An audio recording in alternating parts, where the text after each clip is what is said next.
Assalamualaikum warahmatullahi wabarakatuh. Waalaikumsalam warahmatullahi wabarakatuh. Bismillahirrahmanirrahim. Alhamdulillahirabbil alamin. Puji syukur teman-teman kehadirat Allah karena kita bisa bertemu kembali di dalam diskusi bersama, kelas diskusi, ruang diskusi yang membahas topik-topik atau tema-tema yang dekat dengan teman-teman mahasiswa yang ada di Universitas Jember khususnya. Hari ini kita bahas topik apa? Pertanyaan tentang apa? Satu dulu siapa? Saya Pak. Silakan. Saya Pak mau tanya, kan sekarang bulan puasa. Terus kalau ada orang yang nggak puasa itu salah siapa ya Pak? Kan setan lagi di kerangkeng semua. Kasihan sebetulnya ya. Setan ini menjadi objek penderita yang selalu disalah-salahkan. Ketika ada perbuatan dosa, yang salah siapa? Setan. Gak kuat aku menahan godaan setan. Padahal jelas perintahnya bahwa wa ma khalaqtul jinna wal insa illa liya'budun. Tidak diciptakan bangsa jin dan manusia kecuali untuk bertakwa. Jadi menjalankan apa yang telah diperintahkan oleh Allah. Lalu bagaimana orang-orang yang tidak berpuasa, salah siapa? Ya salah sendiri. Ngapain kok nyala-nyalakan orang lain? Mudah-mudahan jika ada teman yang tidak berpuasa segera berpuasa. Baiknya diingatkan tentang kewajiban berpuasa. Karena barang siapa mengingatkan kebaikan, maka kebaikan atas dirinya pula sebagaimana kebaikan yang dilakukan oleh orang tersebut. Misalnya teman Anda nggak puasa, kemudian Anda ingatkan untuk berpuasa, kemudian besoknya lagi puasa, maka Anda mendapatkan pahala puasa dari teman yang puasa tadi tanpa mengurangi pahala punya temannya. Jadi investasi lah, dakwah. Yang lain, silakan. Pak, saya mau nanya, apa hukumnya orang yang ikut bukber tapi dia nggak puasa? Itu gimana ya Pak? Apa hukumnya ikut bukber tapi nggak puasa? Buka bersama itu sebetulnya bukan sebuah ritual agama. Bukan ritual agama. Kan nggak ada syariat atau perintah yang menyuruh kita buka bersama. Yang ada itu cuma berbuka. Itu bukan syariat agama, tetapi tradisi. Apakah boleh orang tidak berpuasa ikut buka bersama? Jangankan yang tidak puasa, orang selain Islam pun boleh ikut kegiatan itu. Ini jelas-jelas Islam, cuman dia tidak puasa. Apakah boleh? Yang tidak Islam saja boleh kok ikut kegiatan buka bersama. Apalagi orang yang jelas-jelas Islam hanya saja tidak puasa. Saran saya bagi teman-teman yang agak kesulitan untuk menjalankan ibadah puasa, sering-sering ikut bukber. Barangkali dengan ikut buka bersama ada sentuhan di hati sehingga masuk pendino, masa tiap hari aku ikut buka puasa tapi nggak puasa. Barangkali kemudian dari situ ada hidayah. Barangkali di situ ada semangat. Kan biasanya nih orang kalau bukber paling seru itu pasti yang puasa. Dia nunggu adzan jangan sampai lewat semenit pun.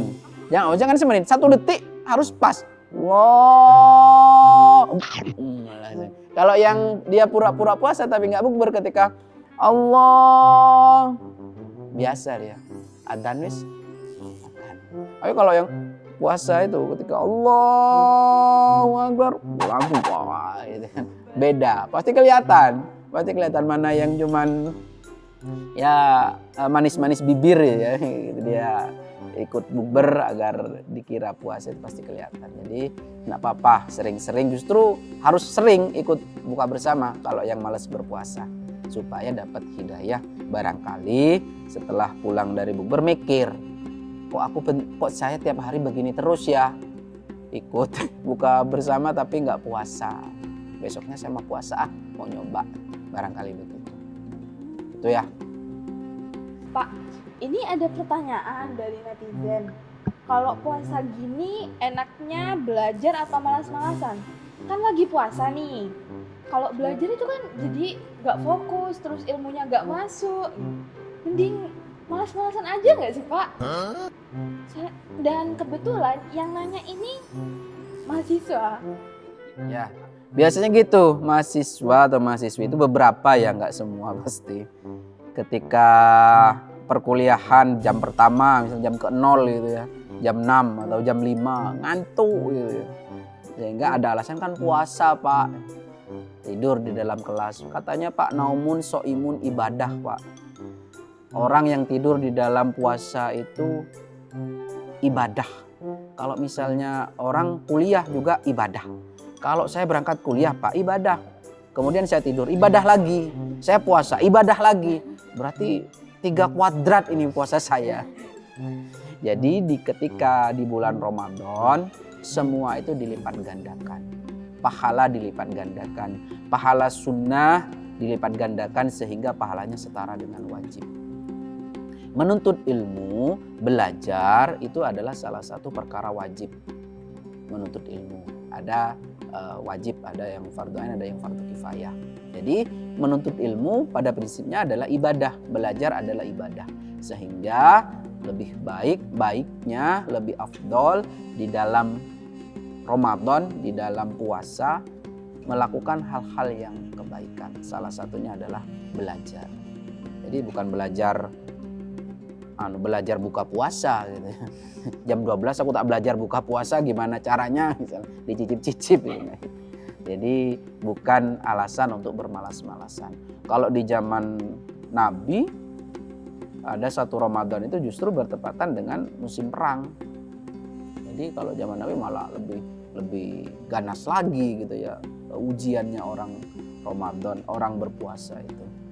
Dan syariat puasa ini kan diturunkan bukan di Indonesia yang ya adem ya, dingin, tapi diturunkan di Arab yang gersang, tandus, panas.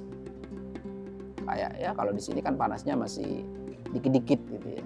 Tapi kalau di Arab kan sudah luar biasa panasnya. Jadi tidak ada alasan untuk bermalas-malasan di dalam berpuasa. Ada lagi? Pak, mau nanya dong. Kan aku kalau lagi sholat itu nggak tenang ya. Semisal nih, aku pas mau sebelum sholat tuh minum obat penenang diri, boleh nggak? Kan syarat sholat itu harus tenang, harus khusyuk. Kira-kira boleh nggak ya? Anda itu nggak tenang karena sakau, banyak pikiran karena banyak tugas belum dikerjakan, banyak pikiran karena uang bulanan sudah habis. Bingung ini kenapa harus pakai obat penenang. Yang dimaksud tenang di dalam sholat khusyuk itu adalah ketenangan batin. Jadi menyatunya antara hati dengan gerakan sholat dengan hati, yaitu menyatu bahwa kita ini sedang menghadap Allah. Tapi berat Pak, ya memang berat. Untuk sholat khusyuk itu tidak mudah. Karena pahalanya orang sholat khusyuk itu adalah surga. Bukan kipas angin. Atau kompor gas. Atau lemari es 2 pintu. Bukan. Orang sholat khusyuk itu pahalanya surga. Sehingga ya bukan perkara yang mudah.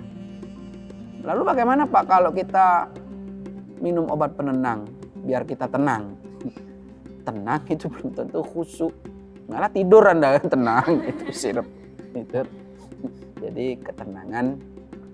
Oleh karena itu ketika sholat itu kan sebisa mungkin kita betul-betul menyatu dengan sholat. Kita lupakan semua.